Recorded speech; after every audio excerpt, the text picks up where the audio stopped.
नमस्कार। भारत में पहली बार 4500 वर्ष पुराने यानी 2500 ईसा पूर्व तांबे के हापुड़ यानी भाला पर शिव की मुखाकृति की खोज हुई है। पुरातत्व विभाग द्वारा बताया गया यह संस्कृति गंगा घाटी की संस्कृति है जो पूर्व से पश्चिम जालंधर से अयोध्या तक फैली हुई है। पुरातत्व विभाग ने बताया कि 5000 ईसा पूर्व से 1700 ईसा पूर्व तक है।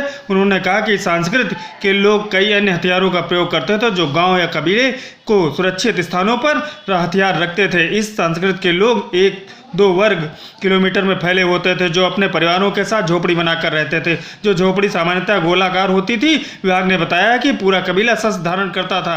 हथियारों के जखीरे का वजन 100 किलो से 250 किलो तक होता था। इतनी बड़ी संख्या में हड़प्पा कालीन स्थलों से तांबे के हथियार नहीं मिले हैं। जबकि विभाग ने बताया कि आज के समय में उत्तराखंड और राजस्थान में तांबे की खानें पाई जाती हैं। उन्होंने कहा कि तांबे के हथियार सांचे में ढाले जाते थे जो उनको पीटकर धारदार बनाए जाते थे और उनको आवश्यकता अनुसार रूप दिया जाता था। तांबे के हथियारों को बनाने की तकनीक विश्व में कहीं भी नहीं पाई गई। विभाग ने बताया कि हथियारों के जखीरे के साथ युद्ध में देवी देवताओं की प्रतिमाएं भी रखी जाती थी, जबकि इनके देवता गरुण और कार्तिकेय होते थे जिनका ध्वजा के रूप में लेकर युद्ध के मैदान में जाते थे। गुप्त सम्राट भी गरुड़ ध्वज का प्रयोग करते थे, जैसा कि कुछ सोने के सिक्कों पर दिखाया गया है। गुप्त से पूर्व पश्चिम भारत के शासक भी अपने सिक्कों पर हापुड़ और कार्तिकेय की आकृति बनवाते थे और सिक्कों की दूसरी तरफ देवी सृष्टि की आकृति बनवाते थे। आइए देखिए पूरी रिपोर्ट क्या कुछ कहा पुरातत्व विभाग ने। ये होता होगा, उससे कोई लड़ने नहीं आता होगा, क्योंकि अगर ये किसी को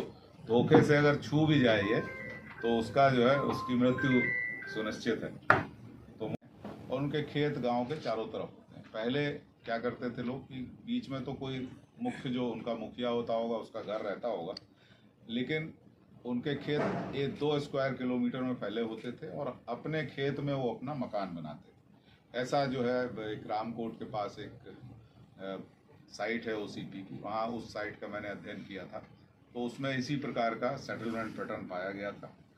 सबसे प्रमुख बात जो है कि उस समय की जो झोपड़ियाँ, वो झोपड़ी बनाते थे कच्चे वेटल एंड डॉब का, मतलब बांस के दीवारें बना के उस पे कीचड़ लगा के, या जो वेटल एंड डॉब से बनाते थे सारी अपनी झोपड़ियाँ, और अपने खेत के बीच में ही बनाते थे। खेत की जो फसल होती रही होगी तो उसकी सुरक्षा के दृष्टिकोण से अभी भी आप आदिवासी इलाकों में जाएंगे तो आदिवासी अपना खेत बनाते हैं, उसके बीच में अपनी झोपड़ी बनाते हैं ताकि खेत की सुरक्षा जो है अपने जानवरों से, जंगली जानवरों से कर सकें। उस समय तो सब जगह जंगल था, तो स्वाभाविक रूप से जंगली जानवर वहाँ